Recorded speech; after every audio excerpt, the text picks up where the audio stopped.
राधे राधे भक्तों। जय श्री कृष्णा, जय श्री राधे।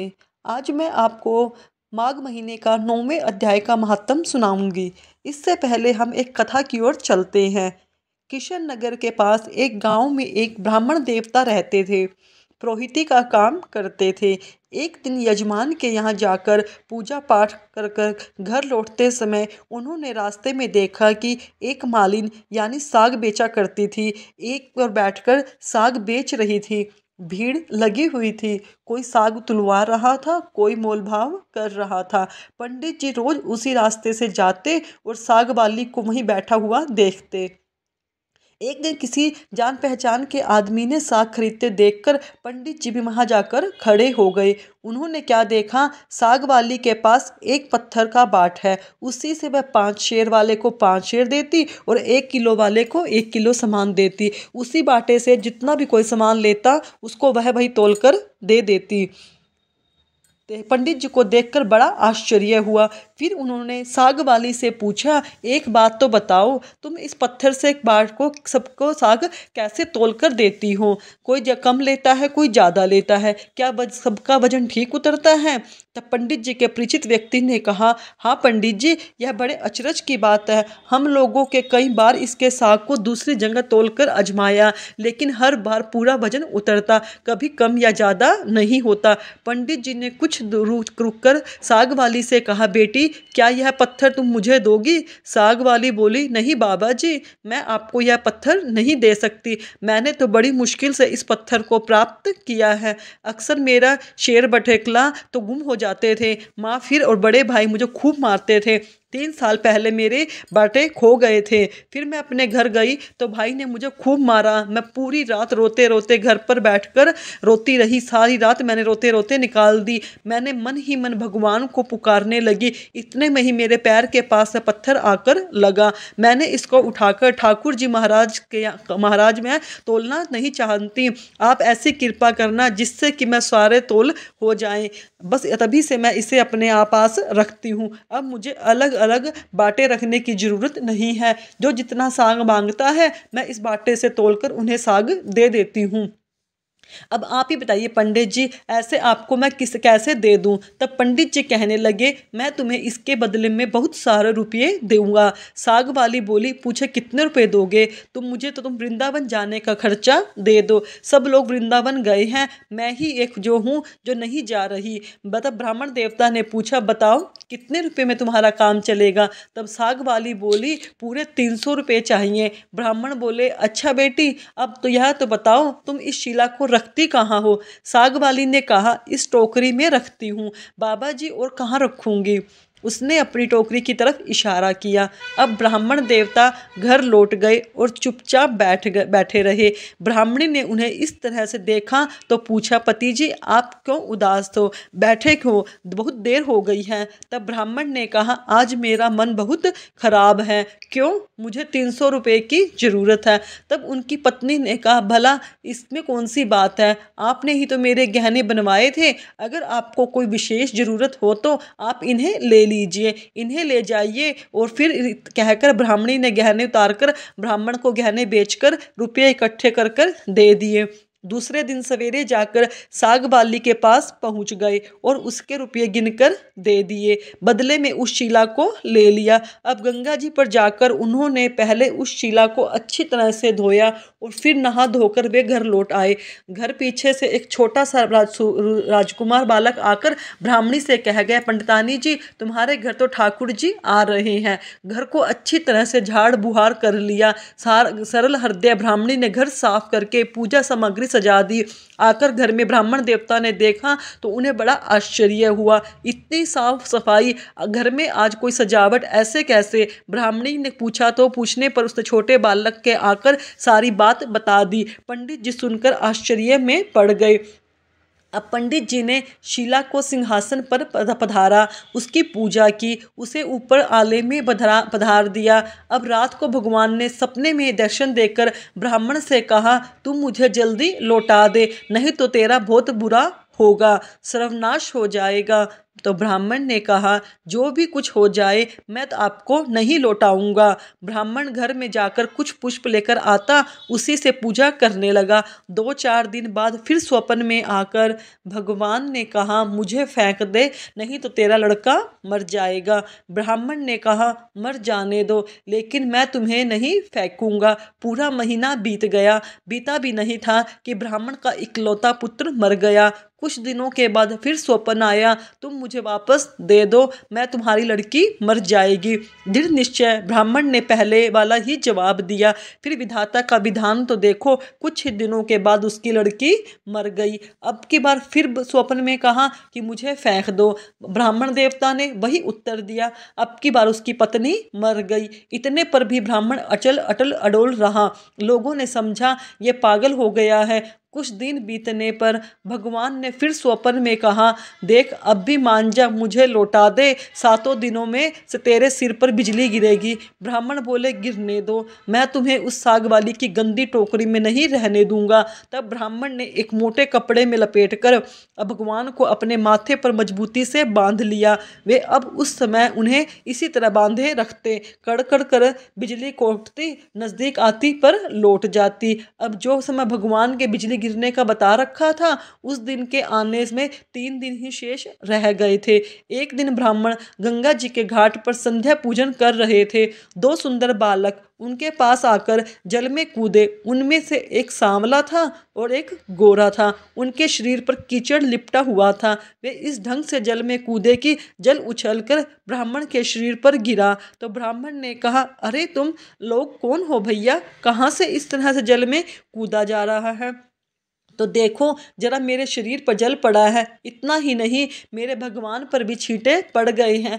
तुम देखते नहीं, मैं पूजा कर रहा था। तो बच्चों ने कहा, ओहो, तुम्हारे भगवान पर छींटे लग गए हैं, हमने तो देखा भी नहीं। बाबा जी तुम गुस्सा मत होना। पंडित जी ने कहा, नहीं भैया, मैं गुस्सा नहीं होता। अच्छा बताओ तुम सही, तुम किसके लड़के हो? ऐसा सुंदर रूप तो मैंने कभी नहीं देखा। कहाँ रहते हो? कहाँ अमृत, कैसी अमृत घोली मीठी बोली है? तब बच्चों ने कहा, बाबा हम तो यहाँ रहते हैं। पंडित जी बोले, भैया क्या फिर भी मैं तुम लोगों को देख सकूंगा? क्योंकि तुम्हारी छवि तो ऐसी है कि देखने से मन भी नहीं भरता।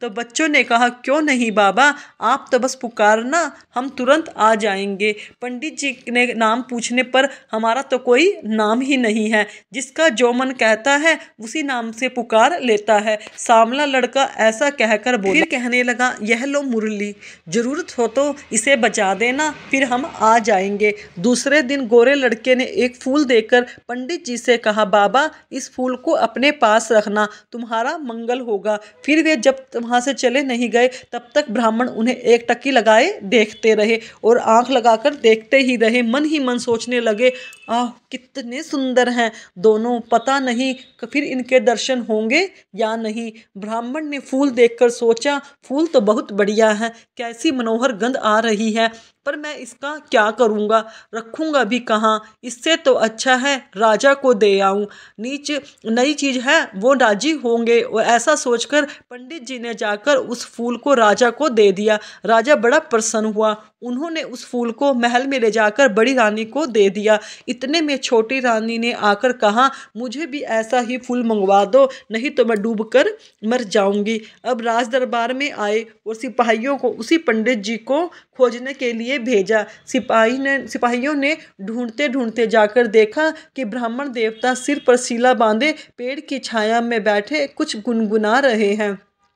उनको राज के पास लिवाया गया। राजा ने कहा, महाराज जैसा आपने फूल दिया था, ठीक एक और फूल मुझे चाहिए। पंडित जी बोले, राजन मेरे पास तो एक ही फूल था, पर देखिए प्रयास करता हूँ, शायद दूसरा फूल भी मिल जाए। अब ब्राह्मण देवता उन बालकों की खोज में निकल पड़े। अचानक उन्हें मुरली वाली बात याद आ गई। उन्होंने मुरली बजाई। ठीक उसी क्षण श्याम जोड़ी प्रकट हो गई। ब्राह्मण देवता रूप माधुरी के पान में मतवाले हो गए। कुछ देर बाद जब उन्हें होश आया तो उन्होंने कहा, भैया जैसा एक फूल और मुझे चाहिए, मैंने तुम्हारा दिया हुआ फूल राजा को दिया था। राजा ने मुझसे वैसा ही एक फूल और मांगा है। गोरे बालक ने कहा कि फूल तो हमारे पास नहीं है, परंतु हम तुम्हें एक ऐसी जगह ले जाएंगे जहाँ वैसे फूलों का बगीचा है, बस तुम अपनी आंखें बंद कर लो। ब्राह्मण देवता ने आंखें बंद कर ली। बच्चे उनका हाथ पकड़कर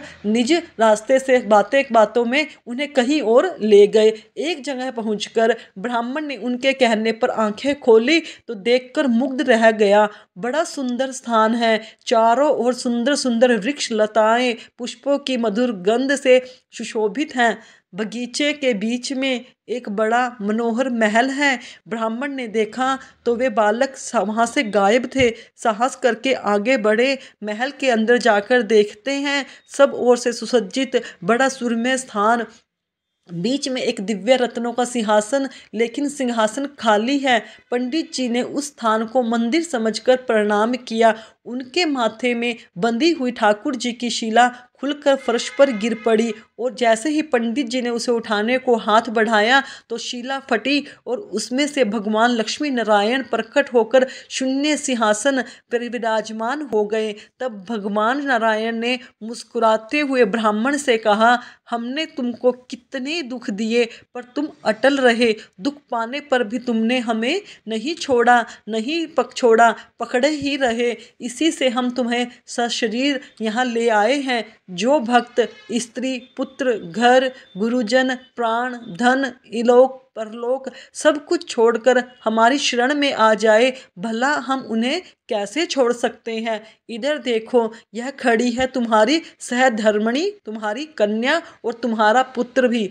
यह सब मुझे प्राण से प्यारे हैं। अब सबको मेरी प्राप्ति हो गई है। तुम्हारी एक ही दृढ़ता है, सारे परिवार मुक्त हो गया। तो ऐसी है भगवान की भक्ति। एकमात्र ब्राह्मण की भक्ति से उनके पूरे परिवार का उद्धार कर दिया। तो भगवान की भक्ति करने वाले को ही अकेले एकमात्र भगवान की प्राप्ति नहीं होती, बल्कि उनके साथ रहने वाले जितने भी व्यक्ति हैं, उनके परिवारजन, उनके मित्र बंधु बांधव, उन सब की मुक्ति हो ही जाती है और उन सबको भगवान धाम की प्राप्ति होती है। यह थी आज की कथा। अब सुनिए आज का माघ मास महात्म का 9वां अध्याय। चलिए चलते हैं कथा की ओर। माघ मास में पूजा से भगवान इतने प्रसन्न नहीं होते जितने माघ स्नान से प्रसन्न होते हैं। हमें माघ मास में स्नान जरूर करना चाहिए। कम पूरा महीना स्नान ना कर सके तो हमें कम से कम 3 दिन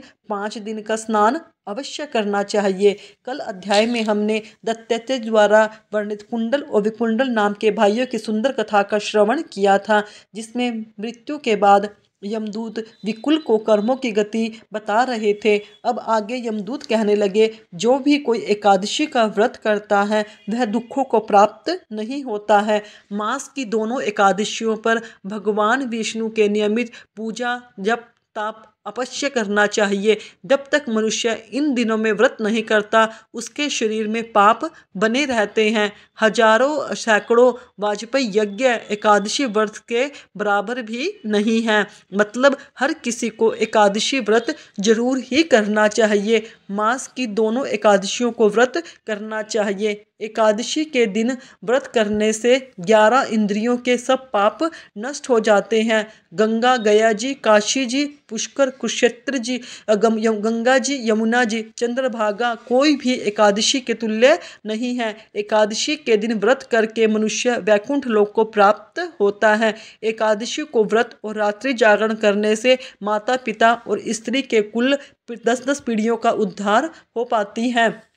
सब भगवान के निकट रहते हैं। बाल युवा और वृद्ध सब तथा पापी भी व्रत करने से नरक के गामी नहीं होते। इसके आगे यमदूत कहने लगे, वेश में सूक्ष्म से तुमसे नरक से बचने का धर्म कहता हूँ। मन कर्म और वाणी से प्राणी मात्र का द्रोह ना करना, इंद्रियों को वश में रखना, दान देना, भगवान की सेवा करना, नियम पूर्वक वर्ण आश्रम धर्म का पालन करना, इन कर्मों के करने से मनुष्य नरक से बचा रहता है। स्वर्ग प्राप्त करने की इच्छा से मनुष्य गरीब भी हो जाता है तो जूता छतरी अन्न जल जल धन दान देता है, दान करे। दान देने वाला कभी यम की यातना को नहीं भोगता, दीर्घायु और धनी होता है। बहुत कहने से क्या, अधर्म से भी मनुष्य की बुरी गति को प्राप्त नहीं होता है। मनुष्य सदैव धर्म के कार्यों से ही स्वर्ग प्राप्त कर सकता है। इसलिए बाल्य अवस्था से ही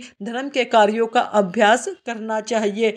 अब यह सब सुनकर बड़े प्रसन्न होकर विकुंडल कहने लगा, यमदूत, तुम्हारे वचनों से मेरा चित्त अति प्रसन्न हुआ, क्योंकि सज्जनों के वचन सदैव गंगाजल के समान पापों का नाश करने वाले होते हैं। उपकार करना, मीठा बोलना सज्जनों का स्वभाव ही होता है, जैसे अमृत मंडल चंद्रमा को भी हर लेता है। आपने अपनी कृपा करी जो मुझे कर्मों की गति का ज्ञान दिया। अब कृपा करके यह भी बतलाइए कि किस प्रकार मेरे भाई का नरक से उद्धार हो सकता है। तब दूत कुछ देर ज्ञान दृष्टि से विचार करने के बाद बोला, यदि तुम अपने भाई के लिए स्वर्ग की कामना करते हो तो जल्दी ही अपने 8 जन्म के पुण्य फल को उसके नियमित अर्पण कर दो। तब विकुंडल ने कहा, हे दूत, वो कौन सा पुण्य है, मैंने कौन से जन्म में कैसे किया, सो आप मुझे बताओ, फिर मैं अपने पुण्य अपने भाई को दे दूंगा। दूत कहने लगा, वैश्य सुनो, मैं तुम्हारे पुण्य की कथा कहता हूँ। प्राचीन समय में मधुवन में शालक नाम के एक ऋषि थे। वो बड़े तपेश्वरी ब्रह्म के समान तेज वाले थे। उनकी स्त्री रेवती के 9 पुत्र थे, जिनमें से 5 पुत्र जिनके नाम ध्रुव, शशि, बुध, तार, ज्योति, मान थे। इन पांचों ने गृहस्थ आश्रम धारण किया तथा निर्मेंजय, ध्यान, निष्ठ और गुण ये पंग में ये चारों संन्यास ग्रहण कर वन में रहने लगे। वे लोग किसी भी प्रकार के अवगुण से दूर रहते थे और पत्थर और सोने को एक समान समझते थे। जो कोई अच्छा या बुरा उनको अन्न देता वही खा लेते, कोई कैसा भी कपड़ा देता वही पहन लेते, हमेशा भगवान के ध्यान में रहने लगे। इन चारों ने व्रत, शीत, निद्रा, आहार सबको जीत लिया था। बस चर अचर और विष्णु रूप समझते हुए मौन धारण करके संसार में विचर रहे थे। चारों महात्मा एक समय तुम्हारे घर आए। जब तुमने ध्यानमग्न के समय भूखे प्यासे इनको आंगन में देखा तो तुमने गदगद कंठ से आंखों में आंसू भरकर इनको नमस्कार करके इनका बड़ा आदर सत्कार किया। इनको चरणों को धोकर बड़े प्रेम से तुम कहने लगे कि आज मेरा अहोभाग्य है, आज मेरा जन्म सफल हुआ, मुझ पर भगवान प्रसन्न हुए हैं, मैं सनाथ हो गया, माता पिता पत्नी पुत्र गो आदि सभी धन्य हैं जो आज मैंने हरि के समान आपके दर्शन पाए। सो इस वैश्य इस प्रकार तुमने श्रद्धा से उनका पूजन और चरण धोकर जल को मस्तक से लगाया। फिर विधि पूर्वक इनका पूजन करके तुमने इन सन्यासियों को भोजन कराया। इन सन्यासियों ने भोजन कर कर रात को तुम्हारे घर में विश्राम किया, ब्रह्म के ध्यान में लीन हो गए। इन सन्यासियों के सत्कार से जो पुण्य तुमको मिला सो मैं भी कहने में असमर्थ हूँ, क्योंकि सब भूतों में प्राणी श्रेष्ठ है। प्राणियों में बुद्धि वाले, बुद्धि वालों में मनुष्य, मनुष्यों में ब्राह्मण, विद्वानों में पुण्यात्मा और पुण्य आत्मा में ब्रह्मज्ञानी सर्वश्रेष्ठ है। ऐसी ही गति से बड़े बड़े पाप नष्ट हो जाते हैं। यह पुण्य तुम अपने पहले 8वें जन्म में किया। सो यदि तुम अपने भाई को नरक से मुक्त करना चाहते हो तो यह पुण्य उसे दे दो। दूत के ऐसे वाक्य सुनकर उसने प्रसन्न मन से अपना पुण्य अपने भाई कुंडल को दे दिया। वह नरक से मुक्त हो गया। इसके बाद दोनों भाई स्वर्गलोक में देवताओं के पूजित किए गए। वहाँ यमदूत अपने स्थान को चला गया। इस प्रकार वैश्य ने पुत्र के विकुंडल ने अपना पुण्य देकर अपने भाई को भी नरक की यातना से छुड़वाया। सो हे राजन, जो कोई इस इतिहास को पढ़ता सुनता है वह 1000 गोदान का फल प्राप्त करता है। माघ मास 9वां अध्याय समाप्त। इस अध्याय में हमने यमदूत ने एकादशी व्रत का बहुत ही सुंदर महत्व बताया है। साथ ही साथ संतों की सेवा कभी व्यर्थ नहीं जाती यह ज्ञान भी दिया। जन्म मरण के चक्कर से मुक्ति पाना चाहते हो तो एकादशी का व्रत अवश्य करो। जब भी मौका मिले साधु संतों की सेवा करो, दान करो। माघ मास का महात्म का 10वें अध्याय की कथा कल सुनाएंगे। क्षणभंगुर जीवन है, पगले क्षणभंगुर जीवन है पगले, कर ले प्रभु का ध्यान, ना जाने कैद से कब पंछी कर जाए प्रस्थान। ठीक कह रही हूँ, याद रखो, मन में बसा लो, जीवन का कोई भरोसा नहीं है, इसलिए अभी भी समय ज़्यादा से ज़्यादा नाम जाप करके जन्म मरण के चक्कर से मुक्ति को पालो। कलयुग केवल नाम आधारा, सिर्फ नाम जाप करके ही भक्ति, मुक्ति, शक्ति, प्रेम सब पाया जा सकता है। अपनी हर सांस में प्रेम में मगन कर परमात्मा में अपना ध्यान लगाते रहो। निरंतर महामंत्र का जाप, हरे कृष्ण कृष्ण कृष्ण हरे हरे, हरे राम राम राम हरे हरे, इस मंत्र का जाप करते रहो, तुम्हें भगवत प्राप्ति हो जाएगी। अगर आपको मेरी वीडियो अच्छी लगी तो मेरे चैनल को सब्सक्राइब करें, वीडियो को लाइक करें, कमेंट में राधे राधे अवश्य लिखें। धन्यवाद दोस्तों। भगवान विष्णु की कृपा आप पर और आपके पूरे परिवार पर बनी रहे।